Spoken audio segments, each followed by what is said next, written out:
な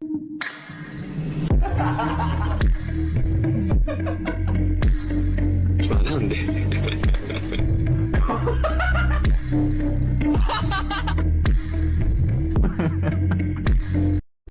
hello दोस्तों, welcome to my channel. Generate imagination में आज आप लोग के साथ यूनमिन वन शॉट लेके आई हूँ। जैसा कि आप लोग को पता है कि आज हमारे क्यूट शुगा बिल्लू का बर्थडे है, तो Yoongi day special one shot video है ये, और इसका नाम है माय क्रूएल माफिया हस्बैंड। मेरी आवाज़ आप लोग को थोड़ी अजीब सी लग सकती है, आप लोग थोड़ा सा एडजस्ट कीजिएगा। और अभी मैं इस स्टोरी को एक्सप्लेन करना स्टार्ट करती हूँ। इससे पहले आप लोग को अगर स्टोरी पसंद आती है तो आप लोग प्लीज़ कमेंट कीजिएगा। आपकी कमेंट्स रीड करना मुझे बहुत पसंद है, तो इसलिए आप लोग कमेंट्स करना मत भूलिएगा, ठीक है।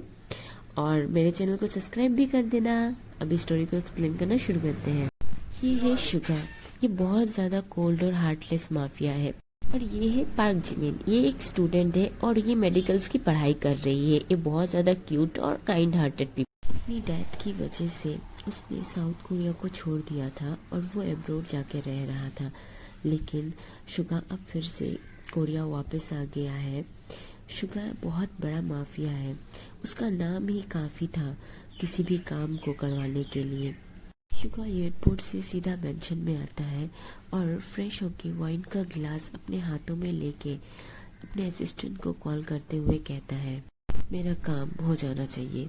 असिस्टेंट कहता है, बिल्कुल सर, आप टेंशन मत कीजिए। थोड़ी देर बाद असिस्टेंट शुगा के डोर पे नॉक करता है और कहता है, सर आपका काम हो चुका है।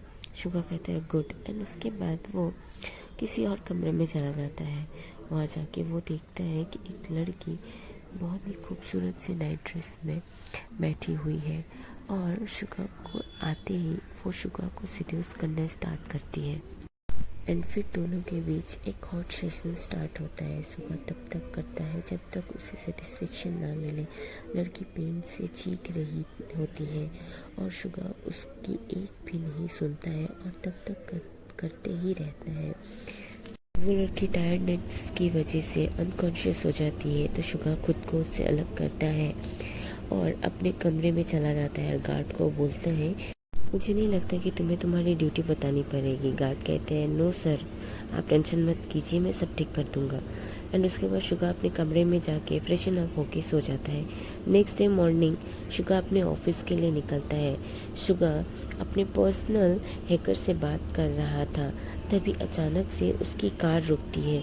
शुगा सडन ब्रेक की वजह से इरिटेट होके अपने ड्राइवर से कहता है, मरना है क्या, तुम्हें कार चलानी नहीं आती? तो ड्राइवर कहता है, सॉरी सर, कार के सामने कोई आ गया है, सॉरी सर, मैं देख के आता हूँ। ड्राइवर बाहर आके कहता है, ये लड़के तुझे मरने के लिए हमारी ही कार मिली थी। लड़का कहता है, मरे मेरे दुश्मन, क्यों मैं मरूं? तुम कैसे कार चला रहे हो? तुम्हें रास्ते में जानवर भी नहीं दिखाई दे रहे हैं। अगर तुम्हें इतना ही लेट होता है तो जल्दी निकला करो। रोड है ये, तुम्हारी बाप की जागीर नहीं, जो जैसे मन चाहे वैसे ड्राइव करोगे। तभी शुगा कहता है, ड्राइवर पैसे दे के केस को यहीं रफा दफा करो, मुझे लेट हो रहा है अपने ऑफिस के लिए। ये बात सुन उस लड़के को बहुत ज़्यादा गुस्सा आता है। वो लड़का शुगा के ग्लास के पास जाता है एंड ग्लास को ओपन करने के लिए कहता है, बट शुगा उसे इग्नोर करता है। तो वो अपने बैग में से एक बैट निकालता है और शुगा के कार के शीशे पे दे मारता है, जिस वजह से शुगा जल्दी से कार से बाहर निकल जाता है और शुगा की पूरी कार की ग्लासेस टूट जाती है। शुगा गुस्से में कहता है, तुम पागल हो क्या, ऐसे कौन करता है? तो वो लड़का कहता है, जिमिन से पंगा लिया तुमने, इतनी आसानी से तो माफ नहीं करूँगा तुम्हें। और हाँ, जिमिन बिकाऊ नहीं है जो तुम उसे पैसे देके उसे खरीद सको। और हाँ, जो पैसे तुम मुझे दे रहे थे ना, उसी पैसे से अपने लिए थोड़ा सा दिमाग ले लेना, बहुत ज़रूरत है तुम्हें उसकी। इतना कहकर जिमिन अपना बैग लेकर साइकिल से उस जानवर को अपने हाथ में लेकर वहाँ से चला जाता है। शुगा इतना ज़्यादा गुस्सा आ जाता है कि वो अपने गुस्से को कंट्रोल नहीं कर पाता है और अपने कार पे एक जोर का पंच मारता है। शुगा दूसरी कार में बैठ अपने ऑफिस चला जाता है और किम इंडस्ट्री के साथ मीटिंग करता है। किम इंडस्ट्री शुगा की कंपनी है और वो एक इंटरनेशनल कंपनी है, तो किम इंडस्ट्री उसके साथ कोलैबोरेट करना चाहती है, ताकि उसके साथ कोलैबोरेट होने के बाद किम इंडस्ट्री भी बहुत बड़ी कंपनी बन जाएगी। वो ये डील को किसी भी हालत में करना चाहते थे, खोना नहीं चाहते थे। शुगा को भी किम इंडस्ट्री का काम और मेहनत और सच्चाई बहुत ज़्यादा पसंद आती है। तो शुगा कहता है उसे कि मैं आपको इस बारे में इन्फॉर्म करूँगा। उसके बाद मिस्टर किम कहते हैं थैंक यू मिस्टर मीन, और उसके बाद दोनों अपने मीटिंग को कंप्लीट कर अपने अपने कंपनी को वापस चले जाते हैं। ऐसे ही गिने चुने कुछ और कंपनियां भी थी जो मीन इंडस्ट्री के साथ कोलैबोरेट करना चाहते थे। शुगा उन सभी कंपनियों के साथ मीटिंग करता है और अपने ऑफिस में आकर बैठता है।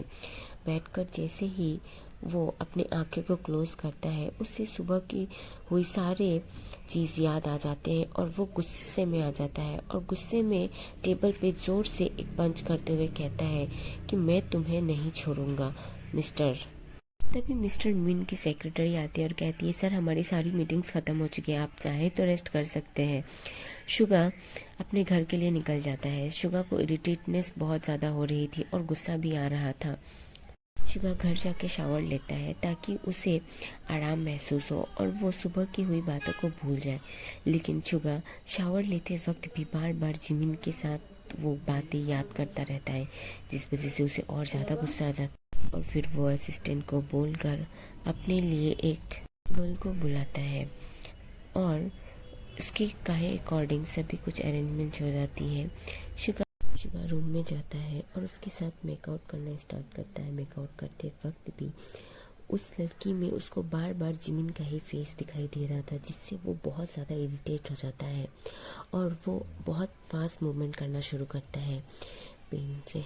वो लड़की चीखने लगती है। शुगा को ऐसा लगता है कि जिमिन चीख रहा है, इसीलिए वो बहुत ज़्यादा सेटिस्फेक्शन फील कर पा रहा था और वो और ज़्यादा फास्ट करने लगता है, जिससे वो लड़की रोना स्टार्ट कर देती है। शुगा को बहुत ज़्यादा इरिटेटनेस आता है और वो उस लड़की को एक स्लैप करता है और फिर उससे अलग होकर कहता है चली जाओ यहाँ से। और फिर शुगा एक कोल्ड शावर लेने के लिए चला जाता है। शावर लेते वक्त भी वो जब भी आंखें बंद करता है उसे बस जिमिन का फेस नज़र आ रहा था। वो अंदर से बॉयल हो जाता है। फिर वो अपने पर्सनल हैकर को कॉल करता है और अपने कार की सीसीटीवी फुटेज को उसे भेजकर कहता है कि इसके बारे में पूरे डिटेल्स मुझे मॉर्निंग में चाहिए। फिर वो गुस्से में आकर बहुत ज़्यादा ड्रिंक करने लगता है एंड ड्रिंक करके वो सो जाता है। नेक्स्ट डे मॉर्निंग में जब वो अपने ऑफिस जाता है तो सबसे पहले वो जिमिन की डिटेल्स को पढ़ता है और जिमिन की डिटेल्स को पढ़कर वो बहुत ज़ोर ज़ोर से हंसने लगता है। फिर वो अपने सेक्रेटरी को बुलाता है और कहता है कि मिस्टर किम के साथ मेरी मीटिंग फिक्स्ड कीजिए। सर क्या आप मिस्टर किम के साथ कोलैबोरेट करने का सोच रहे हैं? उनकी प्रोजेक्ट वाकई ही दूसरों से बहुत ज़्यादा अच्छी है। हमारी कंपनी को बहुत फ़ायदा होगा अगर हमने मिस्टर किम के साथ कोलैबोरेट किया तो। शुगा कहता है मुझे सिखाने की ज़रूरत नहीं है, जो कहा है वो करो। मीटिंग के दौरान किम नामजुन शुगा से कहते हैं कि मुझे बहुत खुशी हुई कि आपको हमारा प्रोजेक्ट अच्छा लगा। अगर हम इस प्रोजेक्ट में काम किए तो बहुत ही ज़्यादा बेनिफिट्स कमा सकते हैं। देखिए मिस्टर किम, इस डील को करने में सबसे ज़्यादा फ़ायदा आप ही के कंपनी को होने वाला है। आपकी कंपनी कोरिया की नंबर 1 कंपनी बन जाएगी। लेकिन मेरा इसमें कोई फ़ायदा नहीं है। मुझे बस एक ही चीज़ चाहिए जो मैंने इस डिटेल्स में दिया हुआ है। अगर आप इसे मान जाते हैं तो इसमें आपका फ़ायदा है, वरना मैं कुछ नहीं कर सकता आपके लिए। किम नामजुन कहता है एक कैसी बकवास शर्त आपने रखी है, मैं ऐसे कुछ भी नहीं करने वाला। आप ऐसा सोच भी कैसे सकते हैं? शुगा कहता है जो चीज़ मुझे पसंद है उसे मैं किसी भी कीमत में हासिल कर सकता हूँ, लेकिन मैं आपको एक अच्छी अपॉर्चुनिटी दे रहा हूँ। अगर आपको एक्सेप्ट करना है तो ठीक है, वरना मैं इसे अपने तरीके से करूँगा। आपके पास बस 2 दिन का समय है, आप सोचिए फिर आराम से मुझे जवाब दीजिएगा। और हाँ, मेक श्योर कीजिएगा कि जवाब हाँ में ही होना चाहिए। तो आखिर क्या रखी है मिस्टर मीन ने किम नामजुन के सामने शर्त, जिसे किम नामजुन पूरा नहीं कर पा रहे हैं? और आखिर जिमिन की डिटेल्स पढ़ने के बाद शुगा इतना हंस क्यों रहा था? आखिर कैसे पूरी होगी इन दोनों की कहानी, जानेंगे अगले एपिसोड में। Thank you so much for watching army. इसका नेक्स्ट पार्ट मैं आप लोग के साथ कल ही अपलोड कर दूंगी और शायद ये लास्ट पार्ट होगा उसका, तो मैं ट्राई करूंगी कि लास्ट हो। और आप लोग को ये स्टोरी कैसी लगी कमेंट करना बिल्कुल भी मत भूलना और मेरे चैनल को सब्सक्राइब भी